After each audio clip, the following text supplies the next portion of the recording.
Now, dead eels floating in black waters, starfish coated in a black sticky tar, crabs and seabirds dying.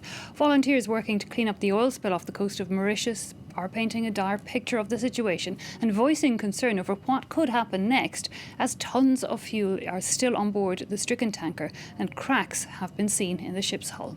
Well, we can speak now to the European Outreach Officer for Surfrider, which is an organisation that fights to protect the ocean and its users, Ms. Yana Prokofyeva. Thanks for your time. Firstly, tell us more of what you've been hearing from the site in Mauritius. If you've spoken to people there or had teams on the ground, how bad is it, do you think? Hi, thanks for having me. The situation on the ground is as bad as we can see in the pictures. We have talked to the local authorities and to the volunteers that unfortunately, we don't have volunteers in Mauritius, but we have volunteers at La Réunion, so the French island that is close by, that are following the situation closely.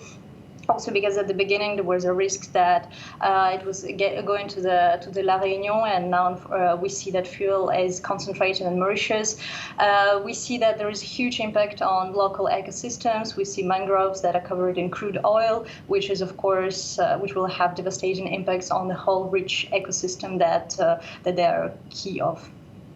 Indeed, we have seen a large amount of locals rushing out to try and clean up that area, what were once pristine coasts. Can they at this stage be repaired? Is it too late? What needs to happen now? Well, it's never too late. It's unfortunate, to say the least, that the emergency operations have started that late, and that emergency was declared by the Mauritius state more than 10 days after the catastrophe, after the ship actually ran aground.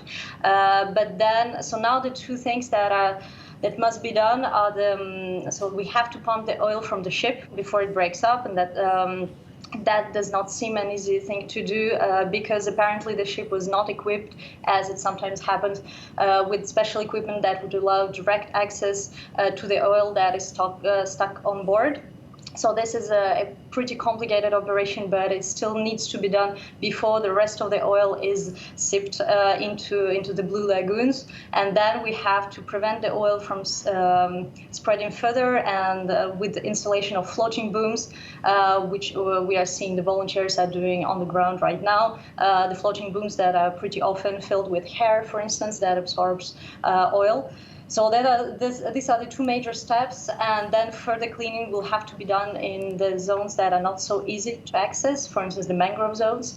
But then we will have to assess the impact, the real economic and ecological impact afterwards, I think.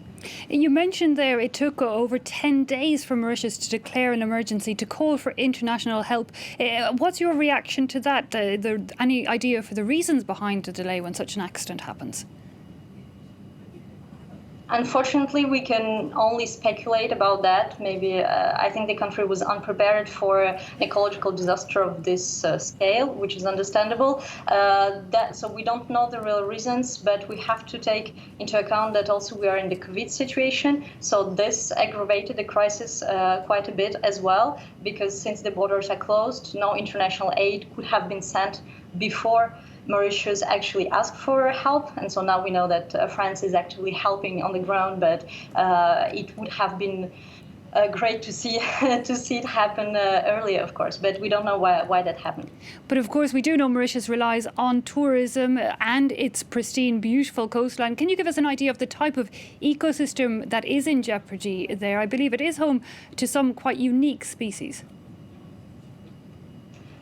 Yes, absolutely. And so the famous blue lagoons of Mauritius, the Blue Bay, Pointe Desni, Maïbourg, they are covered in oil, basically. So you have mangroves that are in the heart of the wetland system, which is a very rich ecosystem, and which now what we actually see is that even the species that are not directly threatened by oil spill can then be damaged because of the disappearance of mangroves. So this is very important. We also have to keep in mind that mangroves are very important in our fight against climate change because they absorb CO2 and act as a major climate regulator. So this will no longer happen as well. And we already see that there are birds covered in oil.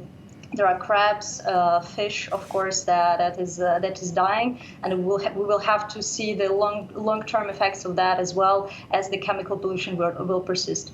Okay, Miss, a very widespread result of that oil slick, which of course is yet to be brought fully under control. But we'll have to leave it there, Miss Prokofyeva. Thanks so much for your time and speaking to us here on France 24.